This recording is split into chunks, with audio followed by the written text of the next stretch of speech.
Hello, hello, hello. It's been a while, and I want to welcome you all, those who are new, those who have been with me for the longest. And if you have noticed, I have slightly changed the name of our channel. Not because I will not be doing twin flame. Yes, I will indeed, but with the shifts that have happened in the past few months, there are also a lot of soulmates who are doing the work, going through the templates very similar to what the twin flames are going. Yes, their journey is not as extensive, but the especially with the readings and the energies affecting them, it is kind of pretty similar. Um, and I do request each and every one of you to please subscribe for my live streams and for my ability to post more frequently. I do require, as per YouTube's new policies, at least 1,000 subscribers. Oops. Um, and for that, I really need your contribution and your help to support this channel to keep going, because my intention is to bring you the highest and best guidance and messages to assist you on your journey. And if you haven't checked out the previous videos, please do. Most of even my readings are intended to be timeless.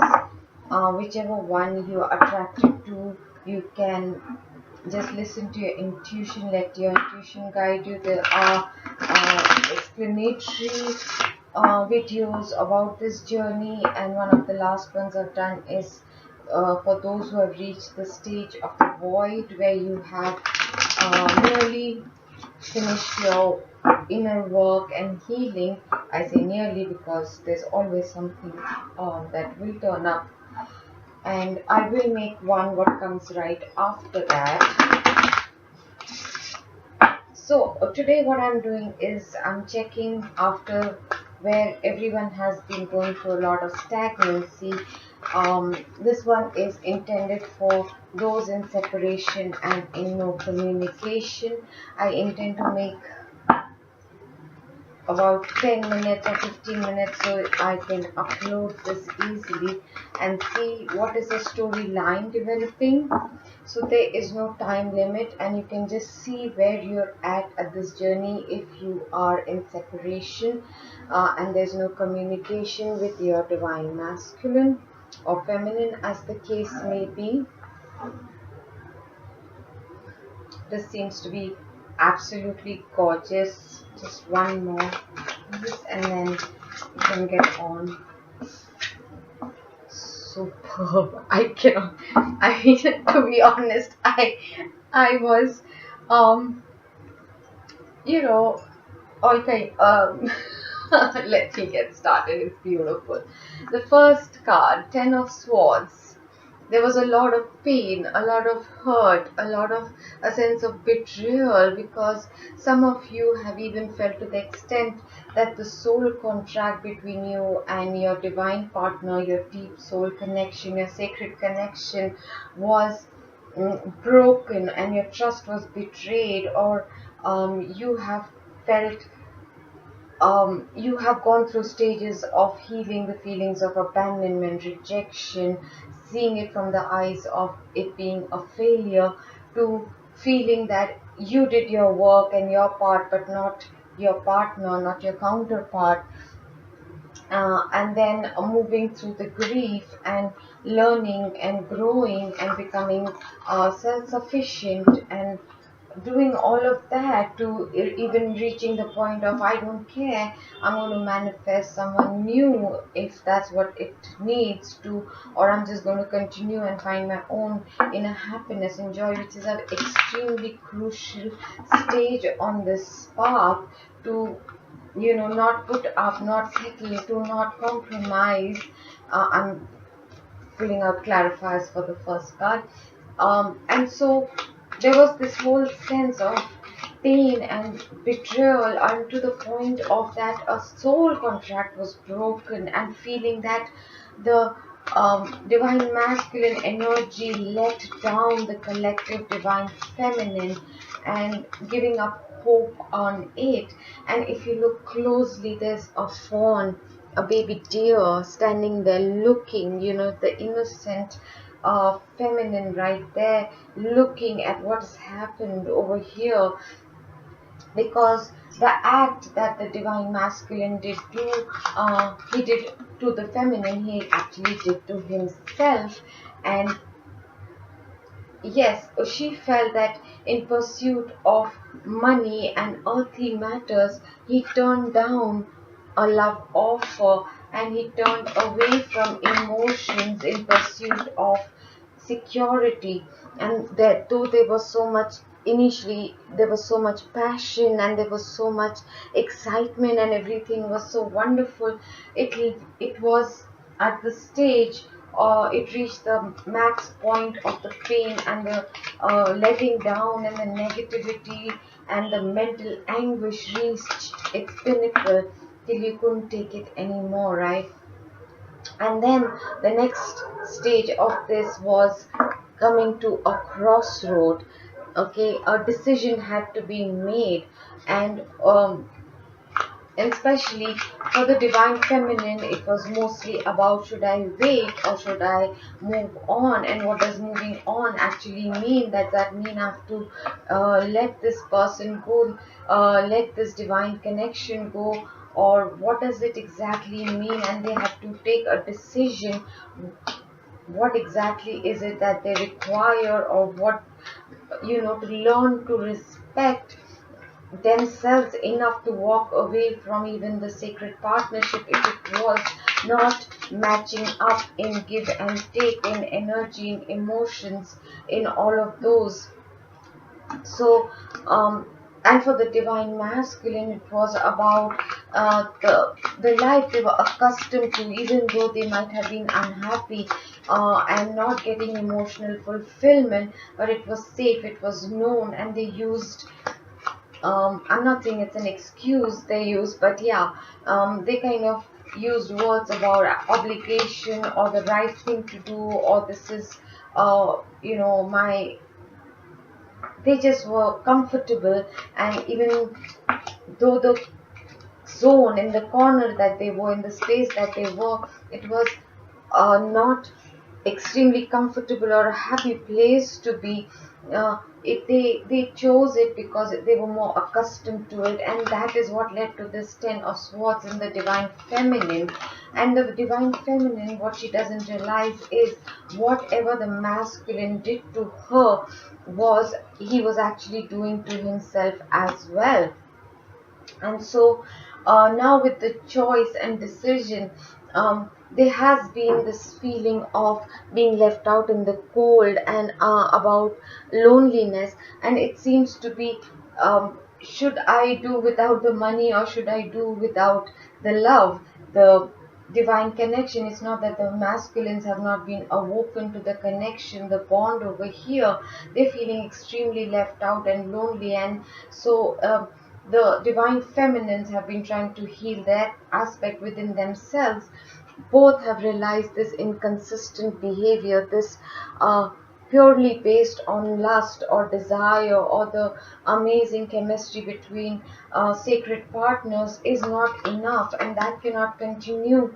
And the decision, the choice was to put down the burdens, to put down the obligations, to put down things that you all had been carrying for very long, baggages, be it of pain or attachment or shoulda, woulda, coulda haves of the past and the conditionings and beliefs and norms, and this is what the society dictates, and this is what my religion or my culture dictates, and if all those things have to be whatever, because it is different for individuals, and that had to be put down, and that was the very difficult stage, and it has taken everyone a very long time to make a choice and make that shift. And they didn't have to do anything physically, they had to allow the decision that was made by the soul to be comprehended and accepted by the brain. They had to just get out of their own way, get the brain out of their own way, so that the divine could make the wheels move and there could be forward movement. And so for that they just had to let go of certain ideas, concepts, visions, an image of how things should be or what is, that had to be let go of, leading to what? Leading to the Queen of Cups. The divine feminine had to reach the space of being in her element, of being nurturing, being self-sufficient, of filling her own cup. In case my mic is not recording, I really hope, I'm going to speak up a little bit just in case, because I just felt a vibration, so I don't know if my mic has gone off. I did not check for the battery with it. I do apologize if there's an issue with the audio. I wish I could check it. I'm recording on my laptop, or on a borrowed laptop, so I'm not really familiar with. Okay, the feminine had to reach this level of being the divine feminine, of unconditional love, loving and not pretending to be in a loving energy, not faking it, being very very authentic, filling her own cup, right? uh, Being capable of nurturing and yet not receiving or accepting a bad behavior, right? Nobody misbehaves with a queen, no one shortchanges a queen, and that to the Queen of Cups.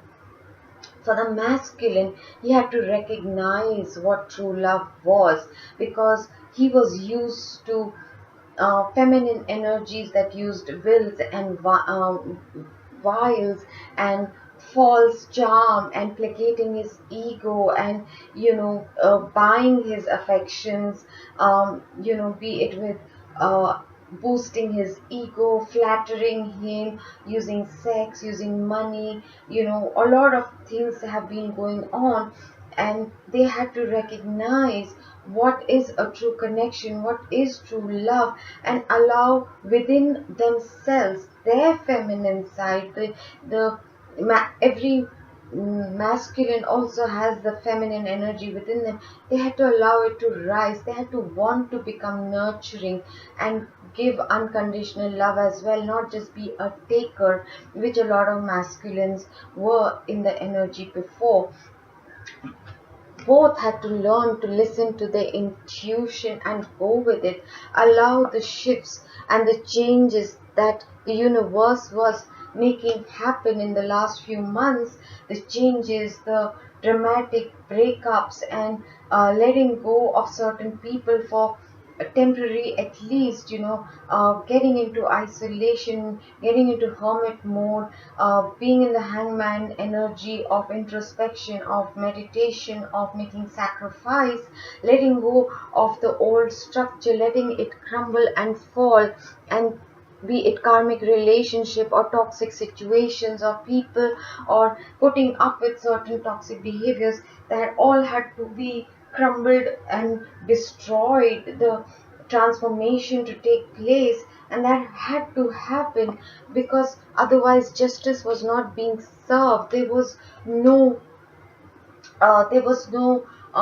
equal give and take, and that's come out in the next stage as well, that this was preventing, the lack of balance, the lack of true justice, of authenticity, of integrity, of honesty.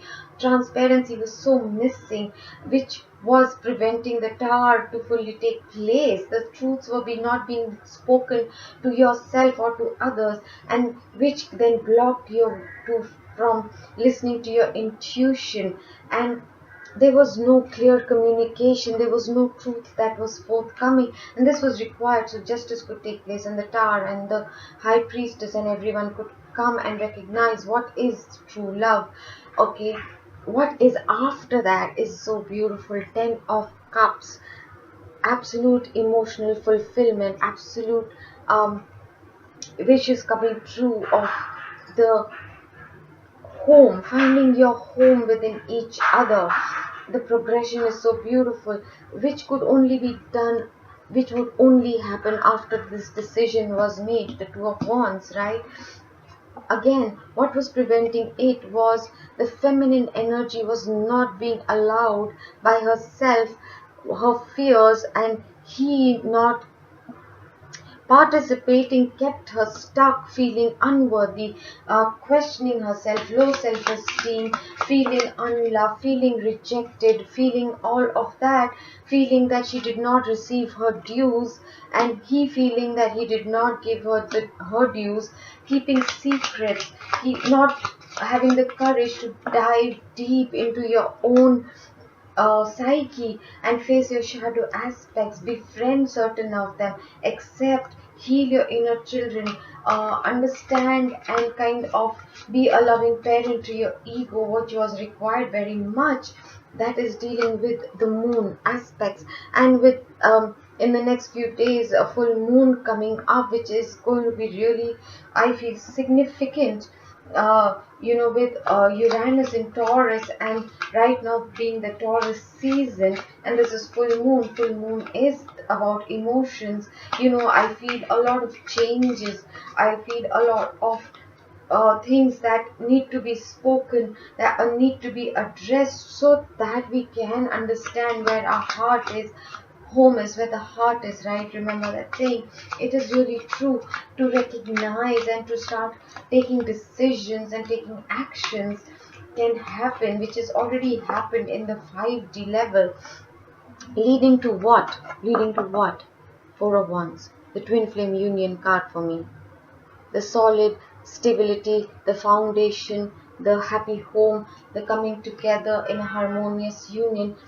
Here, clarified with reunion, celebration. What was going to lead to that was walking away from certain situations that were not emotionally fulfilling. Yes, you spent a lot of time, effort, money, etc., even emotions were invested, but those cups were giving you nothing. Can you see the celebration behind? It's like the universe celebrated when you walked away from toxic people, situations. This could indicate spying on each other or trying to gather information about each other through social media or whatever. But to me, what it tells me, people did do their research or try and understand or study, or once they moved away, they were willing to put in some amount of effort in what is going on, what do I need to do, what went wrong. And yes, this Four of Wands is also being clarified by the Hierophant, the sacred connection, the sacred union. This has not come out in a negative space, although I can also look at it as walking away from a marriage, which so that it could lead to this, but this we are not definite. This is not a specific reading for those in the karmic situation, which I will be doing after this. So this is a fantastic read. This is the storyline. Now it is up to you to see where are you at this on this journey, and you can see how it is falling in place. And here is the Ace of Cup. Fill your own cup of self-love, and so that you can be open to receive the highest form of love, true love that the universe is sending. That's what is at the bottom of all of this. Yes, indeed, fresh new beginning and wish fulfillment. right? So with that brief reading, this is the storyline for those who are in separation and in no communication with someone they think they have a sacred connection and deep love with. So I leave you with a lot of love and light. God bless you.